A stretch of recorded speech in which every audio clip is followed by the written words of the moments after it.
In this video, I'm going to go over 10 tips and tricks on how to get better at Rainbow Six Siege. This is all important stuff that you should know if you want to get better at Rainbow Six Siege. First up, we have the difference between a full reload and I think what's called a tactical reload. So the difference is if you have at least one bullet in your gun, you will reload faster than if you have 0 bullets left in your gun. So why this is important is, well, obviously, the longer it takes you to reload, the more of a chance you have of being out of a gunfight and, just not being able to shoot back. So you'll see a lot of good players always reload with 1 bullet or 2 bullets or just a handful of bullets because the speed is quicker. Now, this does not mean you want to hard reload, and what I mean by that is just shoot a bullet, reload, shoot another bullet, reload. Like you don't want to spam your reload button because you can get put in a bad situation. But for the most part, try to be conscious of your ammo count and not to reload with 0 bullets. Number 2, barricade breaks. So there's 2 methods you can break a barricade really quickly. Now, obviously, everybody knows the 2-punch and vault or 3-punch to break a barricade. But a lot of people don't actually know you can actually 1-punch barricades. Um, and so the way you do this is by punching a barricade, and you want to break these tiles right here. Now I'm going to show the video of me doing it, but once you get the correct orientation, you're going to shoot out either the left or the right of your punch hole. You're going to shoot out this exact this exact wooden panel, I guess. And once you do that, you can actually just vault through. So this is much quicker than a 2-punch because it's 1 punch, shooting 2 bullets, and then your instant vault. Also, most people don't know about this, so if you 1-punch a barricade, they're not going to be ready for you to just hop through. They're going to expect you to punch it twice or punch it at least one more time before you hop through. So you can catch people off guard severely by doing this one simple trick. Number 3. Now, I don't know how exactly the impact nerf is going to affect this, but you can actually impact trick hard breaches, bunch of stuff, utility, but this is mainly for hard breaches. Now I'm going to show this to you on the map Clubhouse specifically because this is where I first, well, not learned about it, but this is the map I abuse this on most. Now, you can actually keep the kitchen hatch closed by impact tricking if you shoot out this area right here. And throwing your impacts at this shiny bit right here actually breaks everything off of the hatch. Now, why is this important? So this is important in case Cade gets banned. Getting this hatch is one of the main ways the attack approaches this. Throwing your impacts here clears everything off the hatch, which means that you can break off Habanas, Thermites, Aces, whatever the enemy team puts on it, impacts will clear everything off the hatch. Now you can also impact trick on other maps, such as Consulate Basement. You can break that top part of the wall and you can impact trick out. That's super useful, super good to do. But another way you can impact trick is by the ace charges. When the first ace charge pops, you can actually throw your impact through to break the second ace charge. Now this is only super useful if ace is their only hard breacher. Now what I mean by this is you can keep them from getting into the site. They'll still have angles, but it'll just be a bigger Maverick basically. It'll just be like Maverick cutting out a hole. If you break the second ace charge, they can't vault through. They can't get into sight, but they will still have a head hole. So it's not as useful as the other impact tricks, but that's another way you can impact trick. Number 5, masking sounds with gunshots. Now this is super key. I don't see enough people doing this. What I mean by this is whether you're rappelling, you're vaulting, you're dropping, you're going prone, it doesn't matter. If you shoot your gun while you're doing all of these animations, you can actually mask the noise. Now, I'm sure you've seen me if you watch my videos or you watch my streams. I always shoot whenever I'm rappelling through a window. And that's because the rappel noise is very loud and distinct. However, gunshots happen all the time. And it's just like it's just super loud, so it'll cover the noise. Now cover the repel noise because there's only certain spots you can repel in.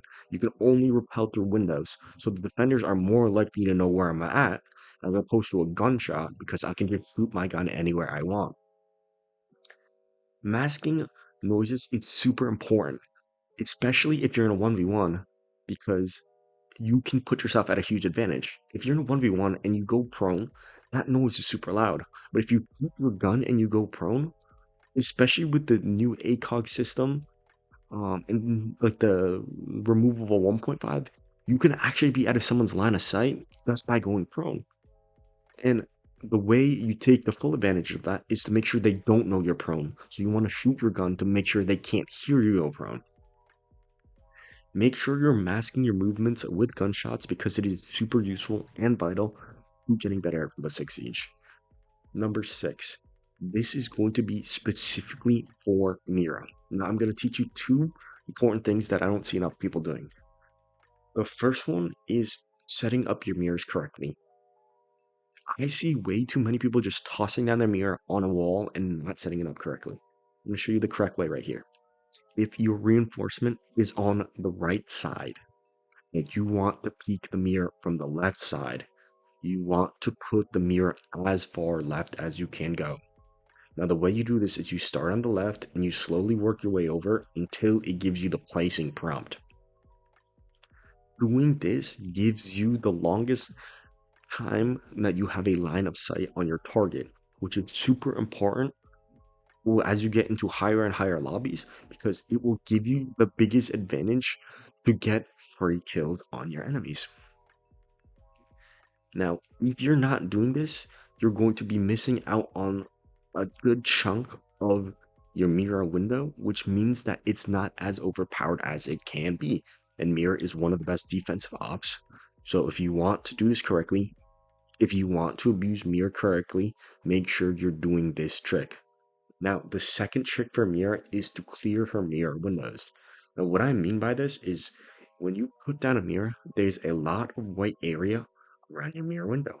If you go onto the other side of the mirror, however, you can just shotgun out the wall where the mirror is placed, and you can see a lot bigger um, a lot more through that mirror window.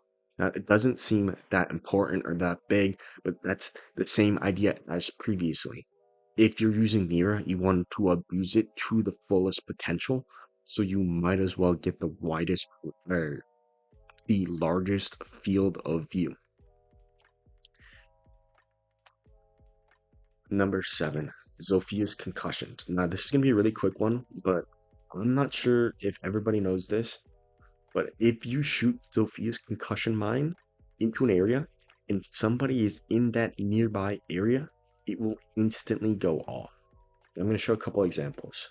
Right here is me shooting the Sophia mine and nobody's in the area, so it doesn't go off. Now right here is me shooting the Sophia mine and somebody's in the area, so it instantly goes off. Concussion mines are instantly set off with the presence of an enemy. So if you're using the Sophia concussion mine, you can actually use it for information. If you shoot it, like say, over a bookcase and it goes off, then you know that there's somebody on the other side of that bookcase.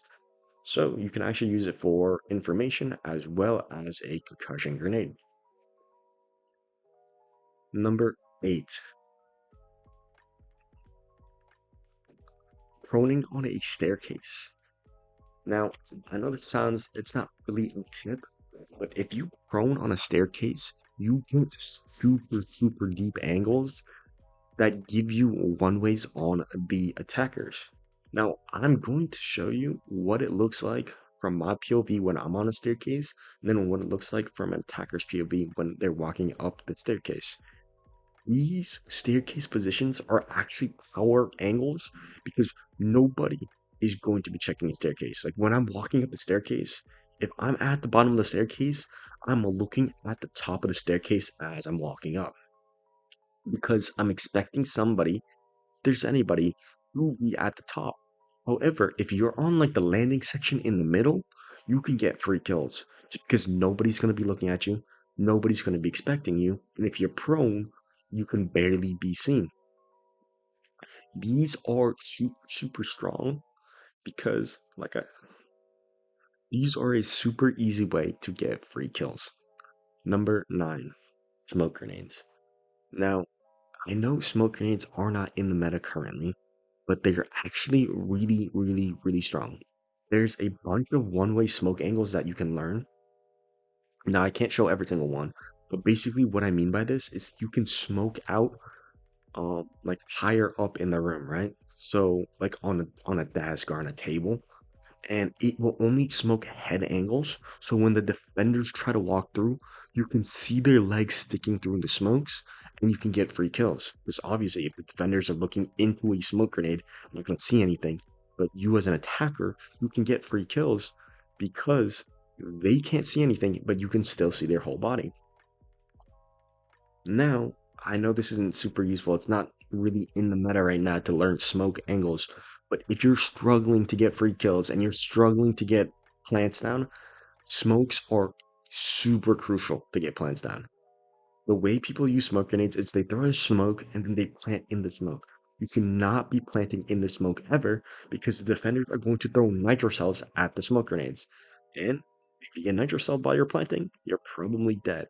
If you smoke past the angle and you force the defenders to walk through, you will always have an advantage because when they come through the smoke grenade, they're just going to get met by a storm of bullets. Now, this video is, quick little video, just 10 tips and tricks that I promise will help you get better at ranked. I hope that at least one of these you didn't know about and you will start to use. I promise you, if you utilize these tips and tricks, you can hit champion. Even if your goal isn't champion, you can rank up to whatever rank you want. Please pay attention to what I got to say, and yeah, good luck.